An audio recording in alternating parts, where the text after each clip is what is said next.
Webster defines crunch time as a critical moment or period, like the end of a game, when decisive action is needed. Every sports fan knows this time in the game. Your palms sweat just a little more, your heart races just a little bit faster, and you live and die with every play until the final seconds tick off the clock and you're either celebrating a victory or disappointed by the defeat. The team at Crunch Time Sports Advantage Network understands just how critical these moments are. For us, it begins as soon as the next set of games are on the board. We evaluate the opening lines and any breaking news throughout the week. We cover each game inside and out, whether it's from inside the locker room to a huddle down on the field, the court, or the ice. We take you inside the meeting room with scouts, coaches, and executives. We have our fingers on the pulse of all the sports that we cover: the National Hockey League, NBA, college basketball, college football, and the National Football League. We are the Crunch Time Sports Advantage Network, and we're here to help you find your sports advantage. After all the data has been crunched, we then turn it over to Kenneth for the best analysis around. His unique perspective in both understanding the data and how it applies to the game and how you win is the Crunch Time Sports Advantage. Are you ready? The Crunch Time Jet is fueled and ready for takeoff, and the Crunch Time Express is about to leave the station. Your VIP pass has been approved, so all aboard.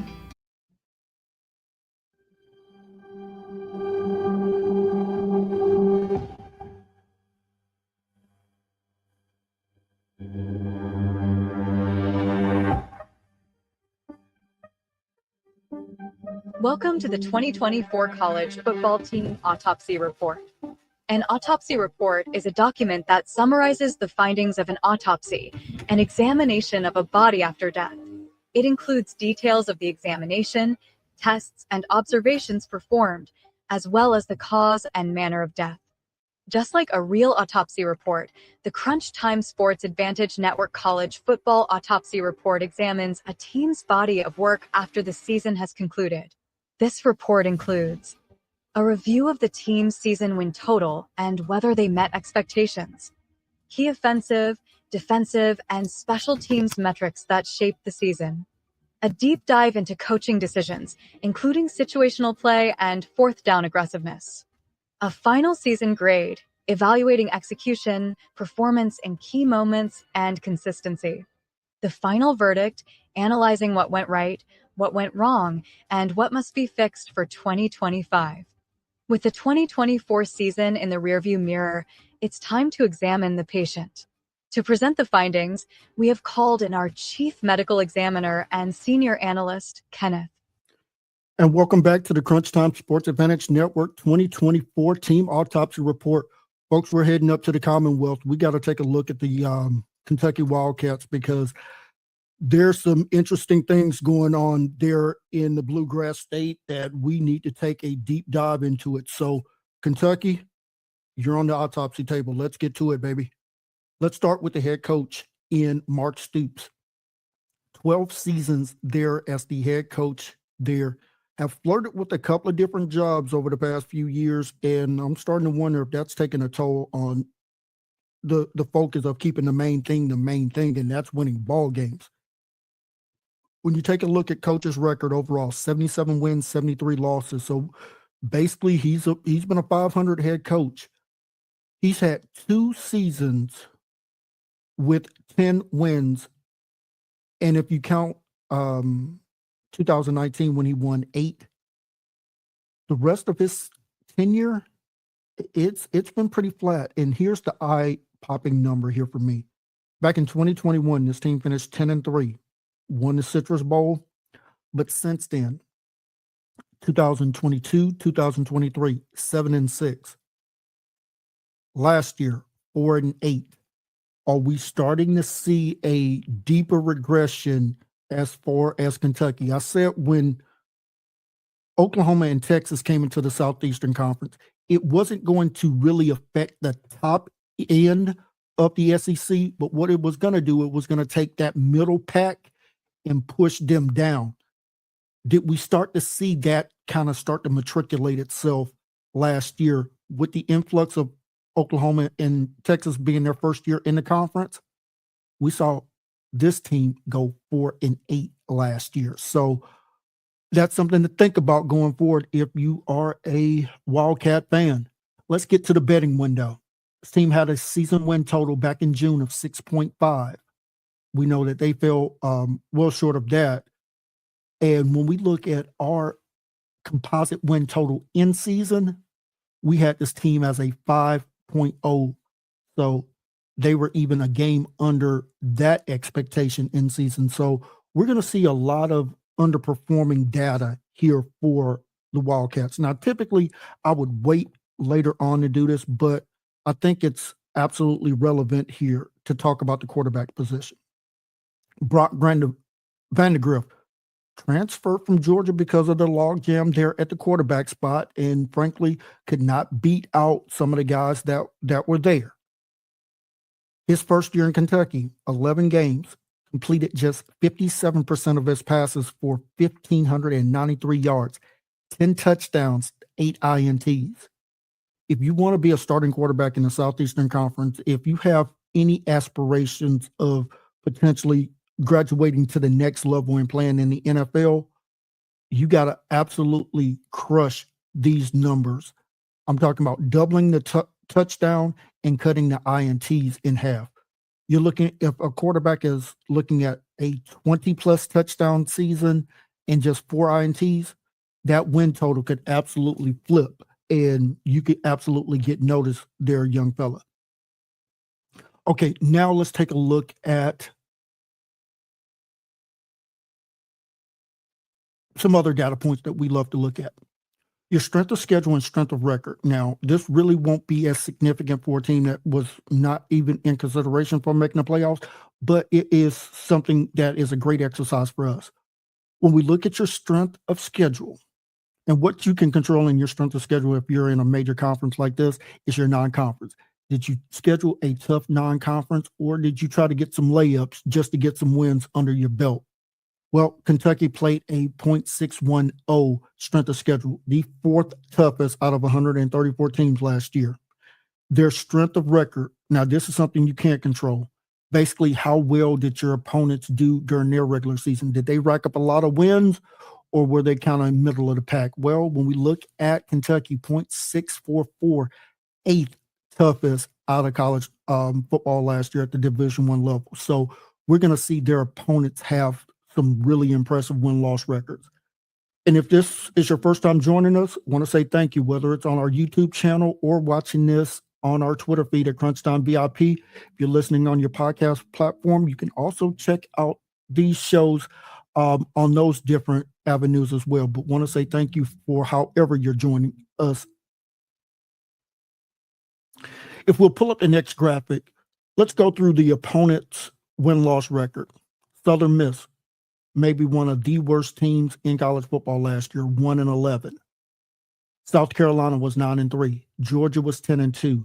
The Ohio Bobcats were 9-3. Ole Miss was 9-3.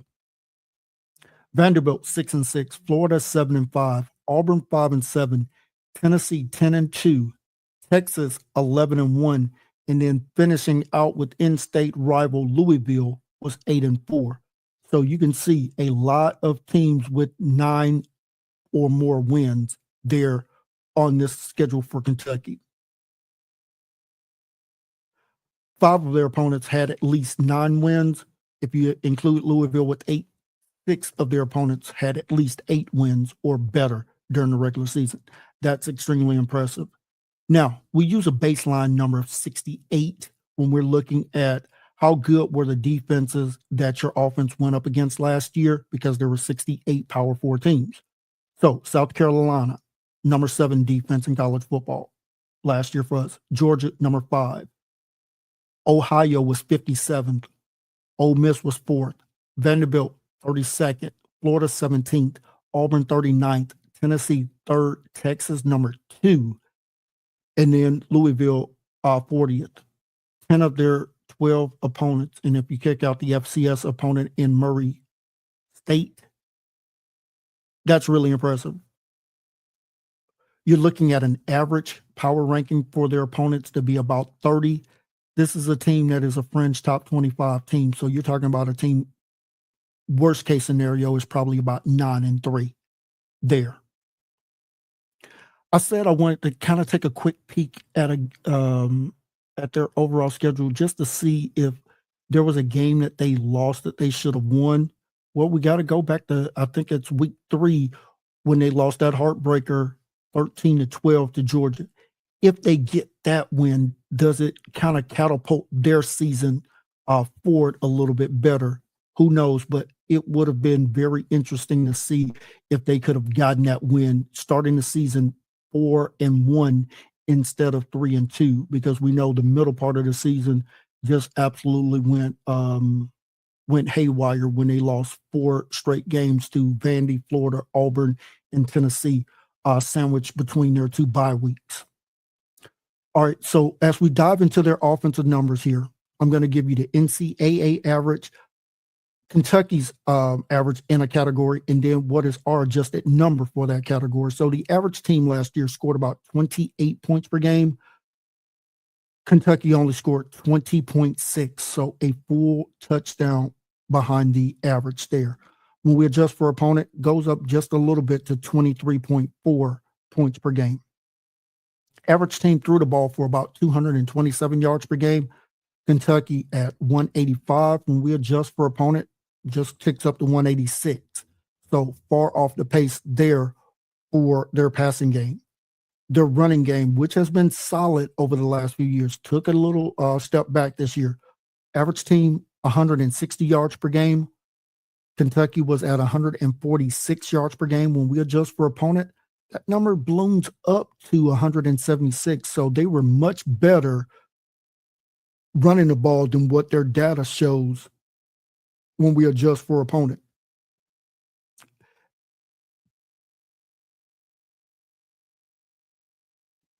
And as far as total offense, 387 yards per game.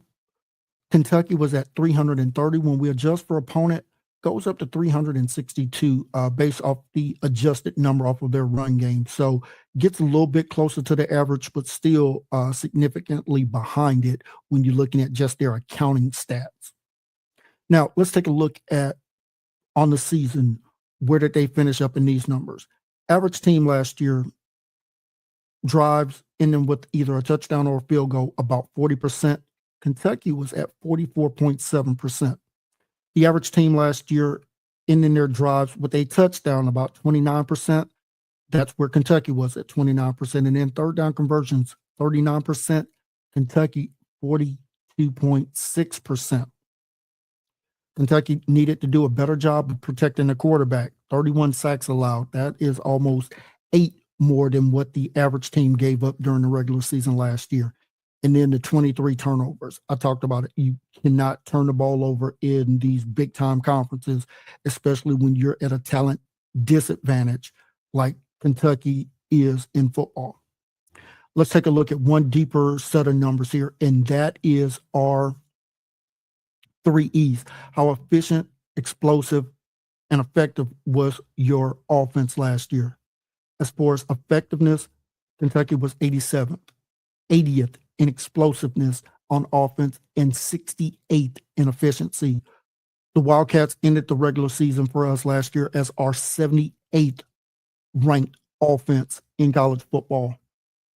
To kind of paint a big picture for you there, that is a really good group of 6 ranking, not what you want to see from a team in a power conference. So if I had to bullet point this offense, inefficiency and lack of explosiveness would absolutely be the 2 bullet points that I would talk about for this unit.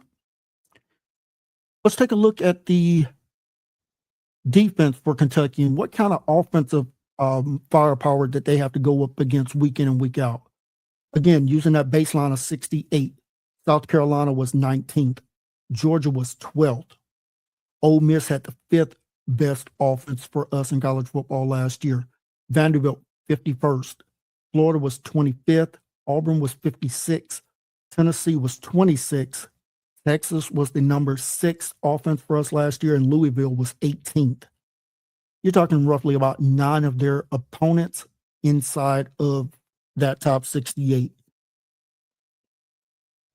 Now, the offenses that they faced on average, a little bit worse than what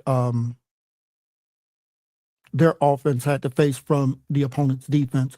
You're talking about for the Kentucky defense, they would have faced on average a team that would have been power ranked 41st. That's about a 7-5 team, maybe able to sneak 8 wins depending on how it would have played out. So their defense, while facing some really good offense, just not the consistent high power offenses. Like their defense like their offense had to go up against their opponent's defenses last year. Let's dive deep into the numbers and let's take a look at their defensive metrics. And here, I'm only going to give you their accounting stats and then when we adjust for opponents. So Kentucky allowed 22.1 points per game. When we adjust for opponent, goes down about 5 points per game to 16.7. Their opponents passing the ball 184 yards per game. When we adjust that for opponent, goes to 164 yards per game. So about a 20-yard improvement there. And their rush defense, 162 yards per game allowed. When we adjust for opponent, does go down to 146. So about a 16-yard improvement there. And as far as total offense allowed, 346 yards per game. When we adjust that for opponent, goes down to 310. So almost 36 yards improvement there when we adjust that for opponent. Their opponents' drives ending with a score, touchdown or field goal, 31%. Drives ending with a touchdown by their opponents, 20%. So almost a 9 percentage point improvement there. And as far as their opponents converting on third downs, roughly about the average there, as their opponents were converting 39% on third downs. Kentucky did an average job of sacking the opponent's quarterback, did generate 22 sacks. Opponents, 5 out of 8 conversion on fourth downs, 63%. Kentucky did force 16 turnovers, but their offense turned it over way too many times, a -7 turnover differential there. So if I had to bullet point this defense, I would say it was decent, just unable to carry this offense, largely in due to the turnovers and really having to probably punt the ball a lot more than what they wanted to. Let's take a look at the coaching and situational play here. In one-score games last year, Kentucky was 1-2. Against quality opponents, 1-8 last year. Coach Stoops, not going to be one of the coaches that are going to go for it at a high rate on fourth downs, but he was 49th out of 144 qualifying coaches last year in attempts on fourth down. The conversion rate would absolutely make sense why they didn't go for it more often. 22 attempts, 8 conversions, 36%. So not only are you turning the ball over, but now you're turning it over on downs because you can't execute on fourth down. This is something, if you were an analyst for Kentucky, you would have been pointing out to Coach Stoops throughout the season. Now, whether he would have listened or not, that's not the question. Your job as an analyst is to point out these data anomalies that could have possibly helped them get over the hump in some of these games that they lost.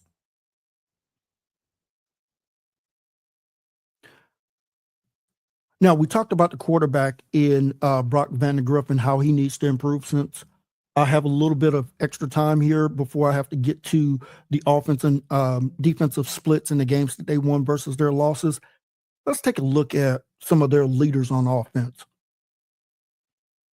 Their leading rusher, Sumo, 11 games, 129 attempts, 586 yards, 4.5 yards per rushing attempt, 5 rushing touchdowns, averaged about 53 yards per game.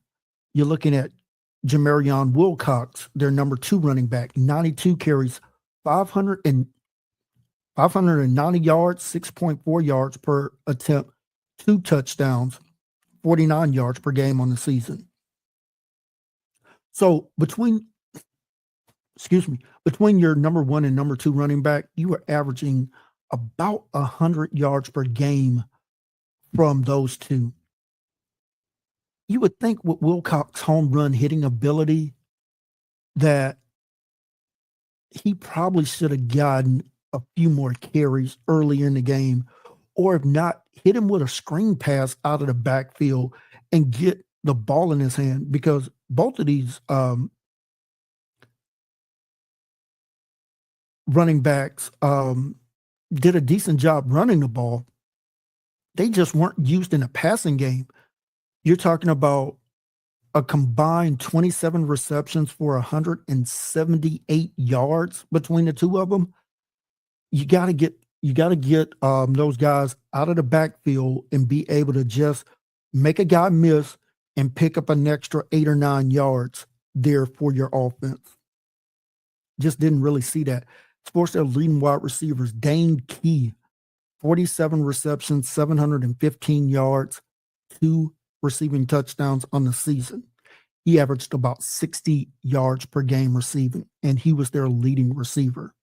Barryon Brown, their number 2 wide receiver, a distant second. 29 receptions, 361 yards, 3 touchdowns, only averaged 33 yards per game receiving.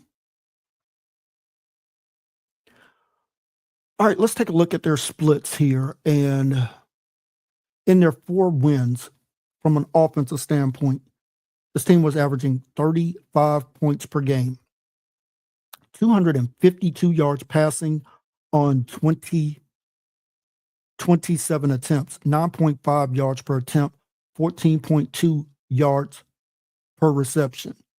They were averaging about 40 rushing attempts on the season for 179 yards, 4.5 yards per rushing attempt, 431 yards per game in total offense, 6.5 yards per play. About 4 touchdowns to a little less than 1 turnover per game in those wins. Only had 3 turnovers in those wins, and converted third downs at a 41% clip. In their 8 losses, well, you can imagine the offense extremely struggled there. Only 13 points per game. Passing attempts basically the same, 26 per game, but a 100-yard differential there. Only 151 yards per game passing in those 8 losses. 5.9 yards per attempt, 12.6 yards per completion. The rushing attempts, about 36 per game for 130 yards per game rushing, 3.6 yards per rushing attempt. The total offense goes down by 150 yards, only 280 yards per game in total offense in those losses, 4.6 yards per play. The turnovers went up significantly, 20 turnovers in those 8 losses. So you're looking at about 2.5 turnovers per game. Hard to win when you're turning the ball over that much. Conversion rate on third downs, 31%. Just really struggled. So we're talking about differential between when they won versus when they lost. 21.5 points per game, 100 more yards passing, 50 more yards rushing. So this offense absolutely struggled when they stepped up in weight class, and that's typically when we saw them lose. Let's take a look at their defensive side of the ball here. In their 4 wins, 7.3 points per game.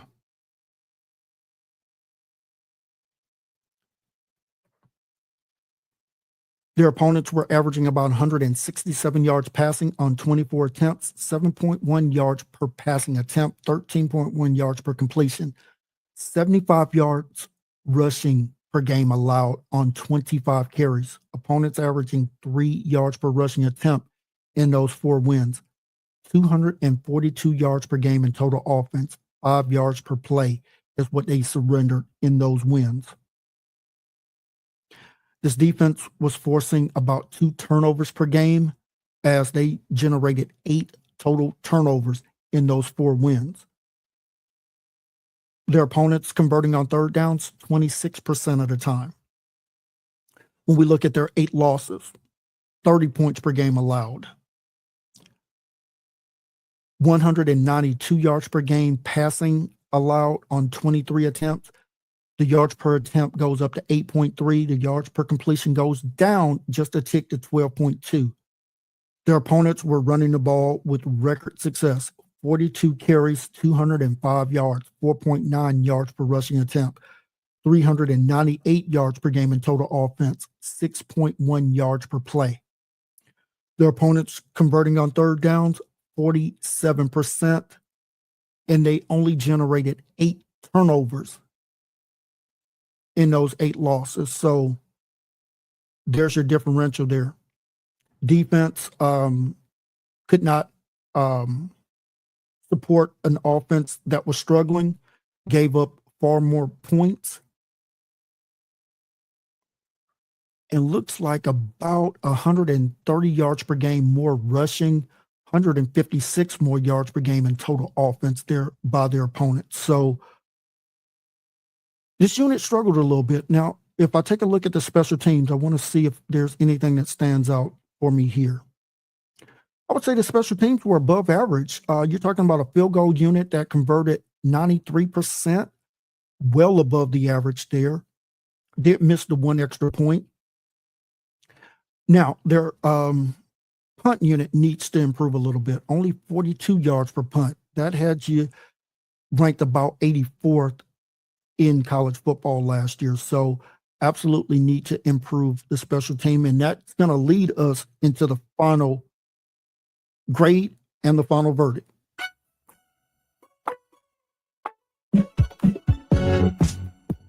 The Kentucky Wildcats will get a final grade of a C- from us here at the Crunch Time Sports Advantage Network. The reason for that is because while they had a competitive defense, particularly against the pass, strong rushing attack in their wins, and the special teams were extremely reliable. Inefficiencies from the passing game, poor 4th down offense, and really struggled against top-tier teams. The final verdict, Kentucky's season was defined by their inefficient offense and missed opportunities. Despite a solid defense, they struggled against high-level competition and were unable to generate enough points in those key games, as we mentioned. So here are the 3 keys for the Kentucky Wildcats if they want to get back to a bowl game in 2025. 1, they must improve the passing attack to complement their running game. Quarterback cannot be turning the ball over, and he's got to be able to make some better plays down the field. Get that completion percentage up. Get your running backs and tight ends in the flat just to get those easy chain movers, as we like to call it. Key number 2, this team has got to play better 4th down defense. We talked about it. Their opponents were 5 out of 8 going for it on 4th downs. If you're going to play great defense on downs 1 and 2, you got to play great defense on downs 3 and 4 as well. And then key number 3, continue the special team consistency from the field goal aspect, but improve the punting game. When you're playing at a talent differential, you got to be able to flip the field with your punter. And we just did not see enough of that from the Kentucky Wildcats in 2024. If they improve in these 3 areas, Kentucky can absolutely get back to a bowl game in 2025.